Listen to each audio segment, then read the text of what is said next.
Hi, I'm Kat and today I have a true crime case for you, and I have something different for today's case, which is in fact an idea that I stole from Better Off Red YouTube channel, so you better go and check her out. She's so funny. She does true crime as well, but she does a completely different coverage than I do, and really, she's really funny. So please make sure you go ahead and check her YouTube channel, Better Off Red. I'm sure you won't be sorry. So again, I stole this idea from her. I'm gonna give credit where credit is due. So instead of putting my makeup on today I'm going to be removing my makeup whilst I talk about a true crime case. And today's case takes us back to the UK. So let's get started. Now this is going to be really hard. I'm going to be starting by removing my eyelashes. Wish me good luck. I'm probably gonna pull my own eyelashes off. And this is the only time that I'm going to be talking about removing my makeup. Oh, I hate this part just like I hate putting them on. Oh, it was easier than I thought. Okay, one eyelash down, the second one. Oh, this was even easier. Oh, I just thought that, you know, you can keep me company whilst I remove my makeup. So yeah, to remove my makeup I'm gonna be using chamomile tea. I'm not sure if it works, I've never tried it before, but I like to use as much of natural as I can. Natural products, I mean, rather than store-bought. Okay, so let's start with the case for today. Jade Ward, or Jade Marsh, as referenced in different articles, was a stunning 27-year-old mother of four who was born on 22nd of June 1994 and lived on Chevrons Road, Shotton, Flintshire, with her children. Jade worked part-time at the local co-op, which was just a few minutes away from her home. She was loved by everyone. Her children were her world, and everything she did was for them. For her, being a mother was her true call in life. The children idolized her. She was kind and caring. She was the sunshine in her family's lives and the glue that held them together. Oh god, this chamomile tea smells amazing. It's actually chamomile and honey. She was a much loved friend, daughter, sister, aunt, niece and granddaughter.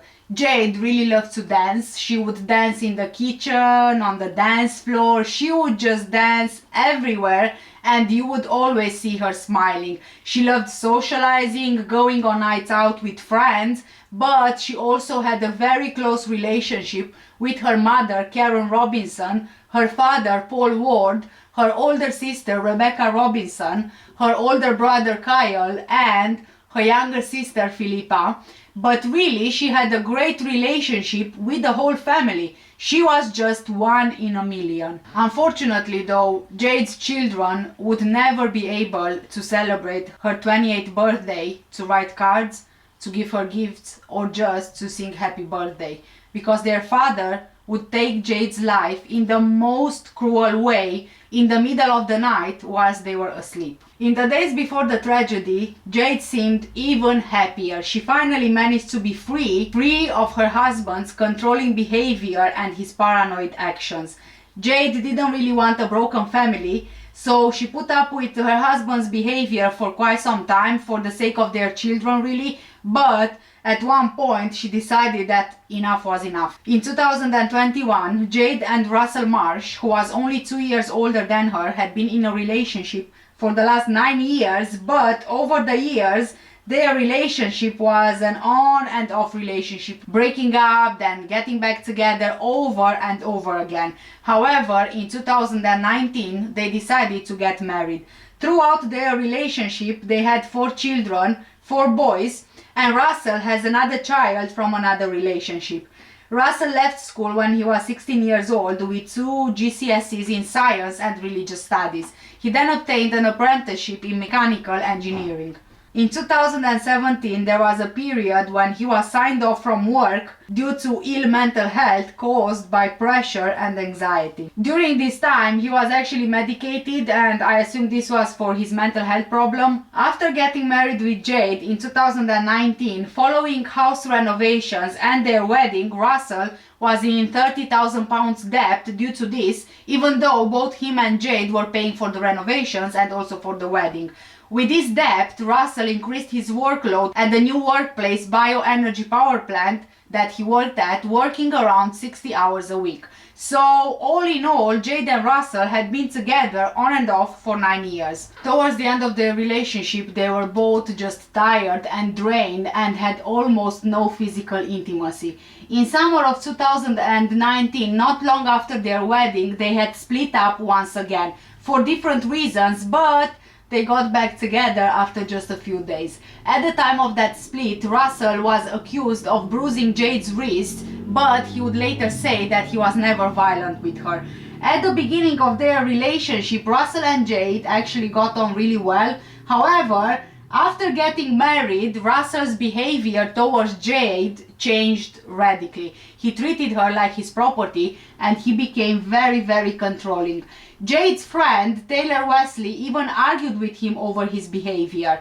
According to Jade's mom, Russell became paranoid and also controlling once the couple got married. Jade had told her about an incident when one night she believed that Russell had gone to work just to find him hiding behind the curtains at their home. Jade was just, normally watching telly after she had settled the kids for bed, and Russell was just there, checking on what she was doing hidden behind the curtains.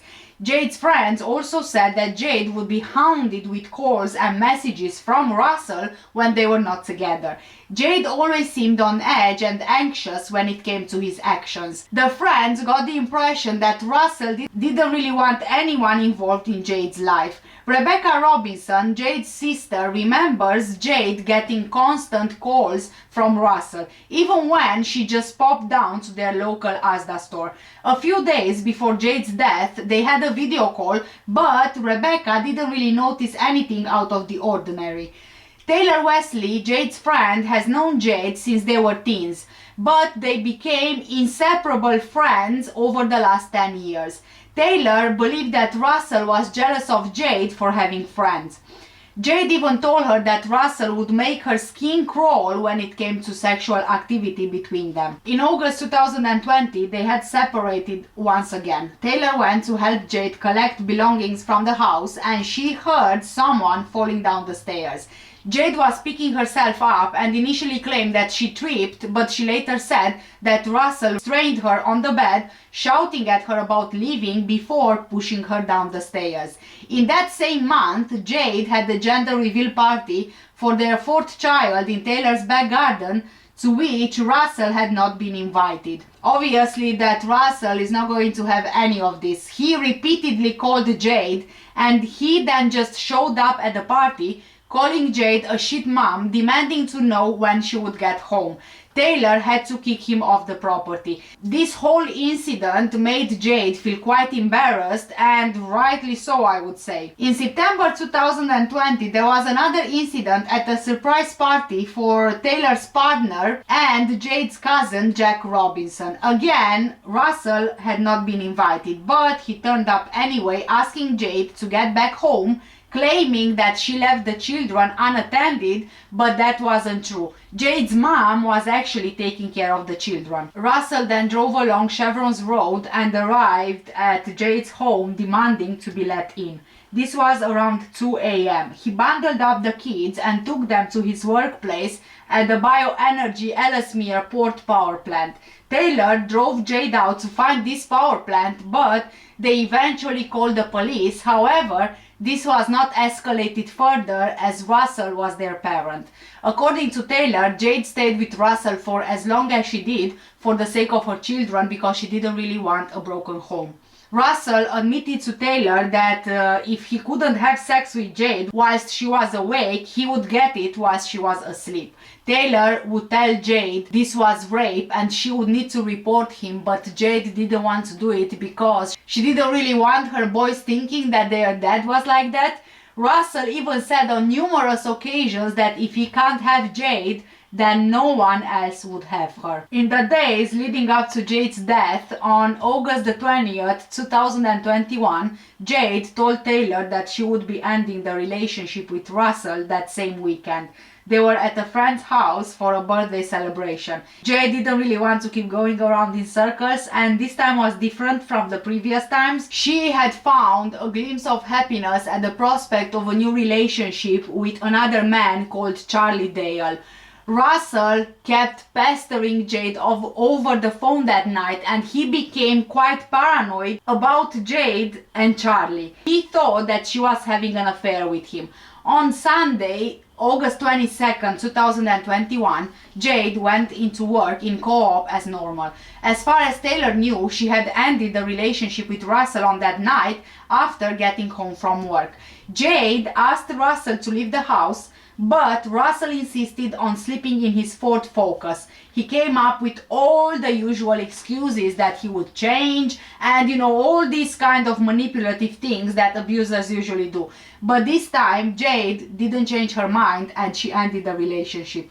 In the days that followed, Jade appeared that a weight had been lifted from her. Jade and Taylor planned a lot of activities with their children in that week leading up to the return to school, and sadly leading up to Jade's death. From the Monday after the split on 23rd of August, Jade would get constant calls from Russell, mostly focused on Charlie, accusing Jade of being unfaithful whilst they were still together. But Jade wasn't like that. On Wednesday, the 25th of August, Russell was supposed to return the key to Jade's house on Chevrons Road before leaving for his night shift. On the same evening, Taylor, Jade's friend, and Jade planned to go to Melrose pub after having spent the day with the children. Before they headed to the pub, Russell arrived at the family home and said that he would take the boys for something to eat, but he demanded that Jade return home with enough time for him to get to his night shift, to which of course Jade agreed. As soon as Jade returned home, Russell left for his night shift. At this point, Jade returned with her friend Taylor, her partner, Jade's cousin, and Charlie, but Russell was constantly trying to reach Jade by phone. Taylor had been with her at the house and she said that Jade's phone was going and going even when on silent.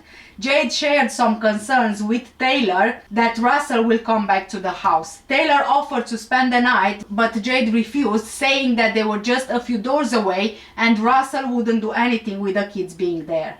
After returning home with her partner, Taylor logged onto their Xbox to watch YouTube and play some music, and then went to bed just after 1 a.m. As they were accessing their Xbox, they noticed that Charlie had also logged onto his Xbox, indicating that he has also left Jade's home.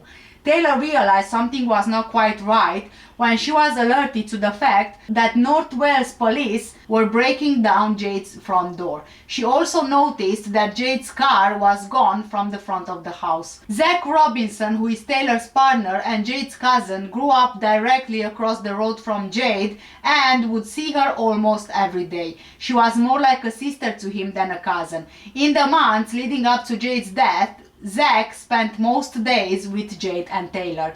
But even though a lot of people have said that Russell changed after they got married in March 2019, Zach believes things started to change when Russell had a vasectomy. At one point in 2020, Jade asked for Zach's help as she was really concerned about Russell's well-being. At the time, the couple were living in Green Lane, just around the corner from Chevrons Road. Zach found Russell crying with a quantity of tablets, a bottle of rum, and a large kitchen knife, saying that he can't live without Jade. She had split up with him on that night. After getting in touch with Jade, she said that Russell could come and sleep on the couch, and they later got back together. On the 25th of August, Zach noticed that Russell seemed happier than usual, although on the Sunday Jade had ended things with him. And on that day, before going to work, Russell had a beer, but he didn't really seem drunk. Russell even told him that he wanted to make another go of the relationship with Jade, but Zach didn't pay it a lot of attention because he's been hearing this over and over again by this point. Charlie Dale first met Jade on her wedding day to Russell in March 2019. He knew her previously, but they didn't really have any kind of contact. He would see her after the wedding at various social occasions, and he lived just 10-minute walk away from Chevron's Road. In the days leading up to Jade's death, according to Charlie, it was quite common knowledge that around August 20th, the relationship between Jade and Charlie wasn't the best. At a party on the same night, Jade confided in Charlie that she wasn't happy with Russell and with their relationship, and he really got the feeling that Jade was falling out of love. They shared a kiss on the lips at the end of their conversation, and the night went on as normal. In the days between August the 20th and August the 25th, Charlie and Jade were chatting to each other, mainly on Snapchat, and on August 25th he met Taylor and Zach at the Melrose pub before going to Jade's house in the early evening.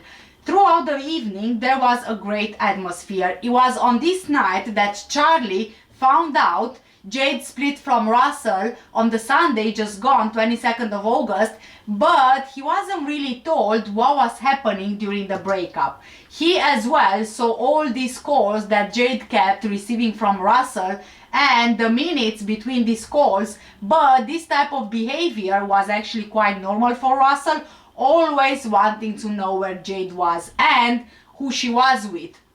But most of the time Jade just ignored them. However, on the night before she died, she became quite irritated by these calls. Charlie left her house just before 1 a.m. and when he woke up the next morning at around 10 a.m. he soon learned that Jade was found dead. But Russell didn't contact only Jade, he also tried to call Charlie a couple of times from a different number than the one he had saved. These calls would be between calls that Russell made to Jade. He even had previous messages from Russell, again using the same number that Charlie didn't know. On the 25th of August 2021, CCTV footage shows Russell arriving at his workplace at Biopower in Ellesmere Port, driving his blue Ford Focus. He arrives at around 6:30 p.m. for his night shift. During his shift, Russell tries several times to reach Jade on the phone, but Jade doesn't answer. Russell then asks his supervisor over WhatsApp if he could leave because he needs to get to the hospital, claiming that his brother suffered a heroin overdose.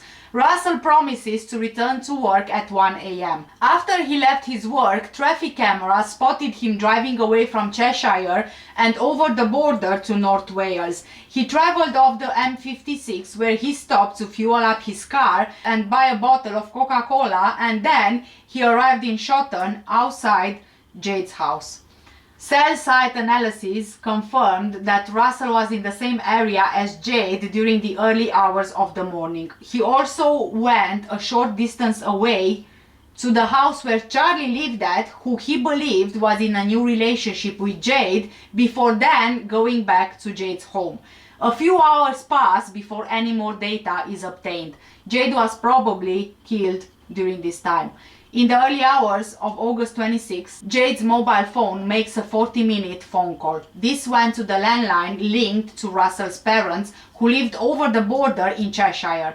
During this phone call, Russell received a message from his supervisor on Snapchat asking if he would be returning to work. After 50 minutes, Russell replied saying that he wouldn't be back at work but would come back for his next shift. CCTV from around 3 a.m. shows two people leaving the Cheshire address belonging to Russell's parents heading out in a red Nissan Qashqai. The vehicle was seen crossing the England-Wales border and travelling in the direction of Shotton. The car returned before 3:30 a.m.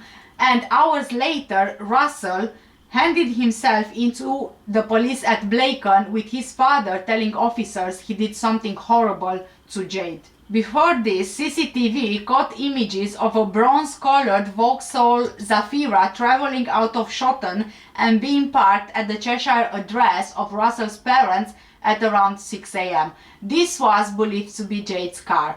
During the day before Jade was killed, Russell was seen making a copy of a key at a local Thompson's. The key is assumed to be from Jade's house. So Russell drove in Jade's car to his parents' house, and obviously after telling his dad what happened, his dad drove him to the police station where he confessed to what he did.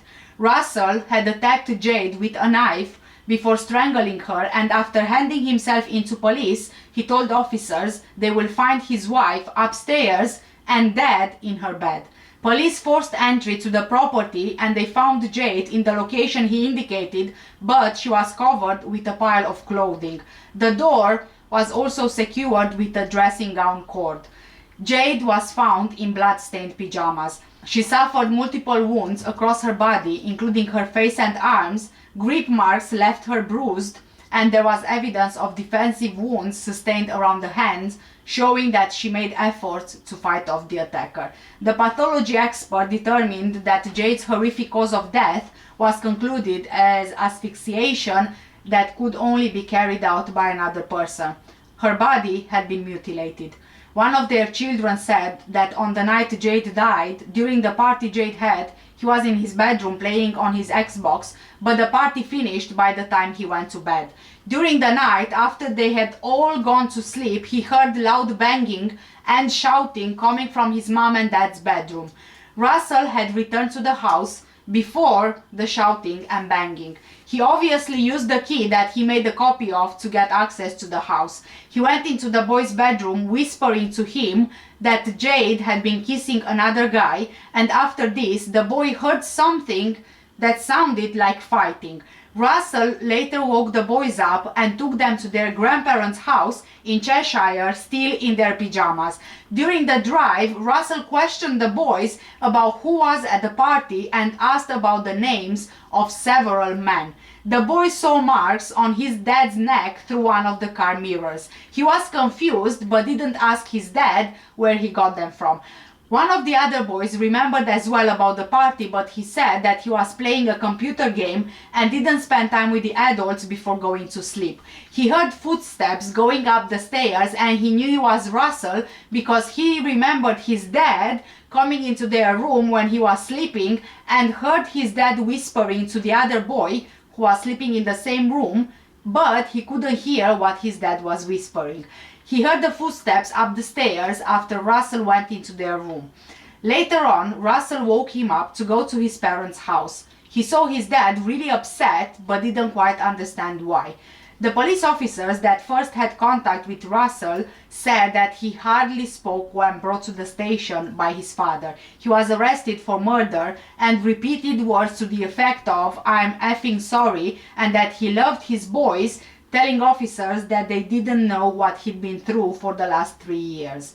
Dr. Rogers was one of the expert witnesses during the trial. He told the jury that even if Jade would have survived her attack, she would have been scarred for life from her injuries across her face, head and arms. Dr. Rogers wasn't able to give an accurate time of death for Jade, but estimates it would have been in the early hours of the morning before 6 a.m. on Thursday, 26th of August, 2021. The doctor told the jury that Jade would have been the victim of a prolonged attack. He took issue with the defense version of events that Jade caused most of her own injuries. Dr. Rogers said that self-harm victims usually don't injure themselves in readily visible areas and are often more superficial than permanently disfiguring. So yeah, if you haven't figured by now, Russell's defense was that Jade self-inflicted the injuries with a knife and her death happened when Russell struggled to get the knife away from her. Russell pled guilty to manslaughter. He also said that Jade liked alcohol a bit too much and she wanted to drive him to kill himself so that she could claim the £1 million life insurance on him. The second expert in court was Penelope Griffiths, the forensic scientist specializing in blood analysis. The scientist concluded that Jade was attacked in her box bedroom, considering the volume of blood found in the room. She walked the jury through her findings in the bathroom and hallway where there had been further traces of blood, some of which had been diluted with water, most likely from someone washing the blood off themselves. Russell disposed of his phone and Jade's phone as well, so the police had to rely on the information they could pull, such as GPS information and logs, without having a physical phone. Addressing Russell Marsh, Judge Rice Rowland said, quote, "She lost her life at your hands in what was a brutal and remarkably cruel attack after ending a relationship. Her young children were just yards away when you did what you did.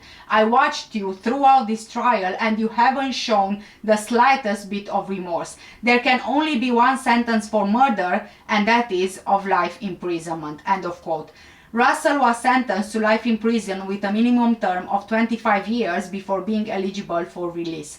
But get this, remember that Jade had 4 children? Well, not only do they have to grow up knowing that their father killed their mother and they heard when it happened, but even if Russell got convicted for murdering his wife, he still has full parental rights and responsibility over the children. The children are in the custody of Jade's mother, however, he has control over their medical needs, and even if they would go on holiday abroad, they would need his permission. I honestly, until this case, I had no idea that this was a thing here in the UK until I came across this case. Legally, his rights can be revoked, but it's a very long and complicated process. Social services would have to get involved, then a judge would have to agree to revoke his rights, but like I said, it's just a very complicated and lengthy process, which to me is unbelievable, really. I mean, he killed his wife, the mother of their children, he left the children without a mom and dad at the same time, yet he still gets to dictate his children's lives. It just doesn't make sense. Jade's family actually created a petition campaigning for Jade's Law in June of this year, which garnered 120,000 signatures, and it has been brought to the government's attention. In the latest update from this month, November, Shadow Justice Minister Ellie Reeves pledged to pass Jade's Law if the party wins power at the next election. Ellie said, quote, "In other words, he can continue to exercise the same controlling behavior he submitted Jade to, but this time over her children and her family from his jail cell. Ultimately, Jade's Law will aid children who lose their mom to fatal domestic abuse to have the space to address and work through their trauma and be protected from further harm. It is about ensuring we protect children, put the rights of victims above those of perpetrators, and work to end violence against women and girls. The next Labour government will make Jade's Law a reality." End of quote. He's torturing us all. He really, really is. He's been sentenced, but it feels like you've been sentenced too. Yeah, but we're on a life sentence. We live with it every single day. Barely a fortnight ago, Russell Marsh received a life sentence for murdering his wife Jade. He may be serving a minimum of 25 years, but even behind the bars of a maximum security prison, he can still exert control over Jade's family. His parental control, control over the 4 boys they had together, control over many aspects of his children's lives. And that ability to control is what Jade's family are campaigning against.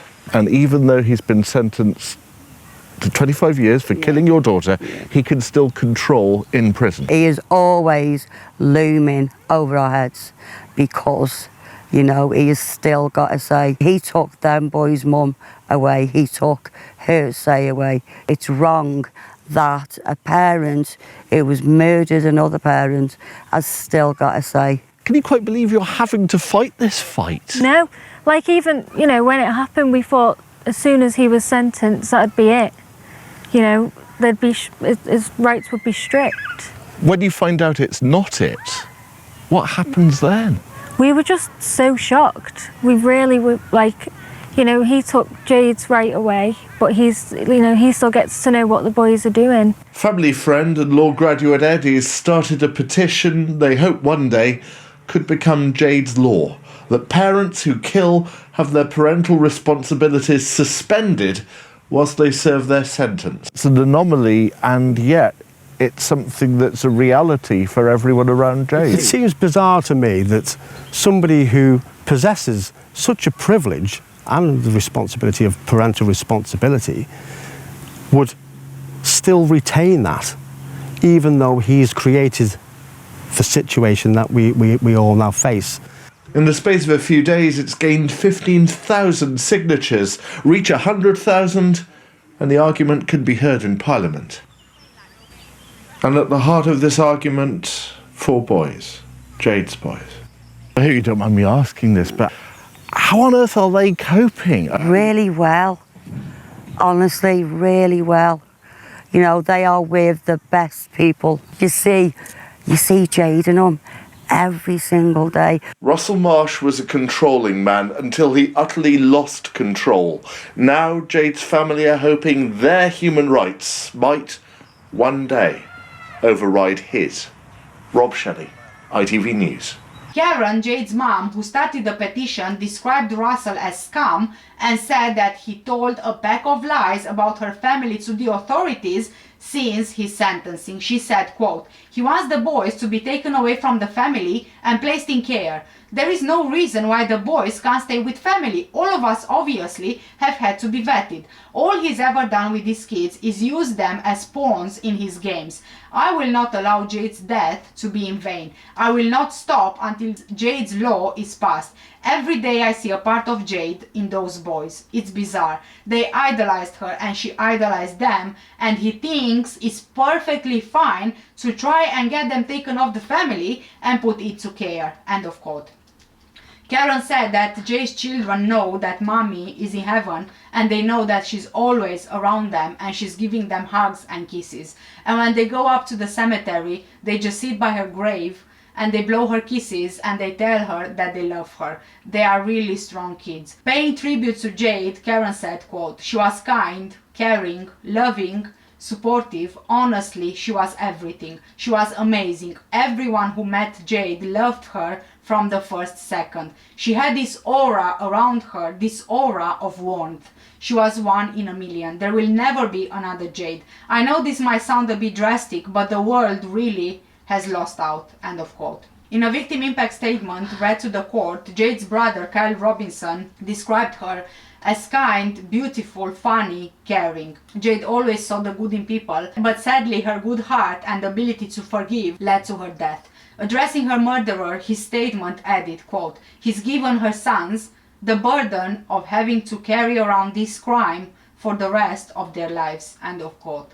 Paul Ward, Jade's dad, implored the public to ask for help if they have concerns for themselves or others who may find themselves in abusive relationships. He also said, quote, "This was totally out of the blue. What we saw of Marsh in court, he didn't give us that impression for all those years. He was totally different, so no one saw this coming. Jade was always very private, like me. If you ask her how she was, she'd say, yeah, I'm alright. I don't think even she could have envisaged what happened to her." End of quote.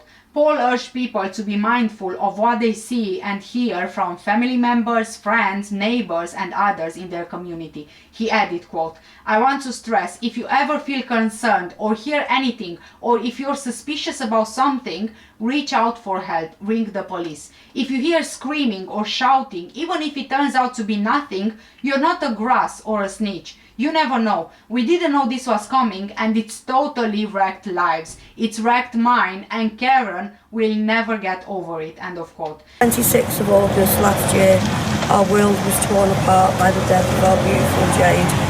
There are no words that could ever say how broken we all are.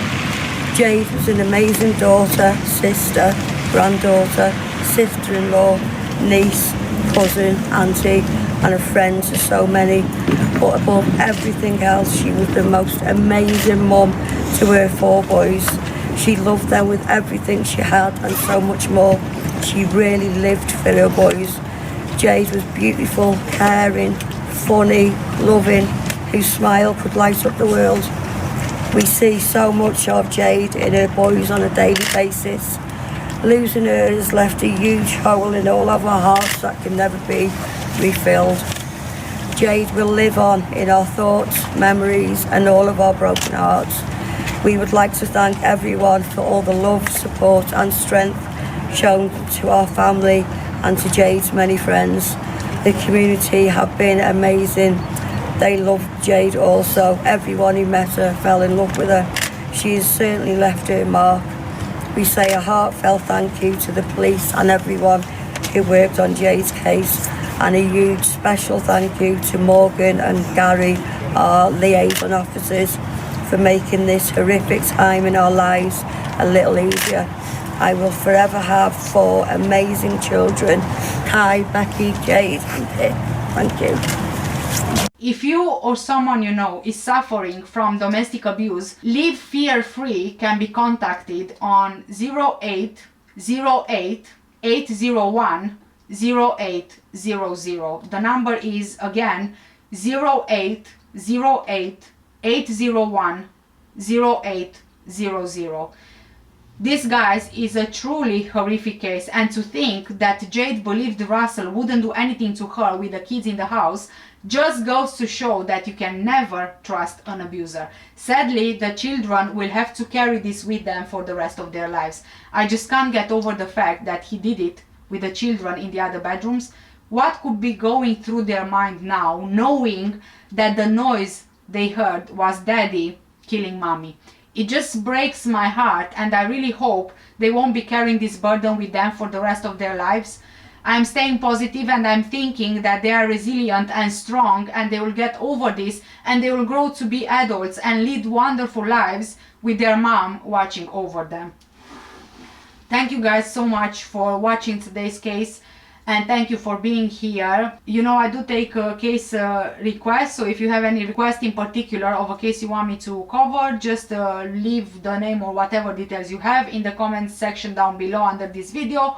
For now, take care, stay safe, and I'll see you in the next one. And today, at the end of the video, you are seeing me makeup free. Thanks again for watching. Take care, stay safe. Bye!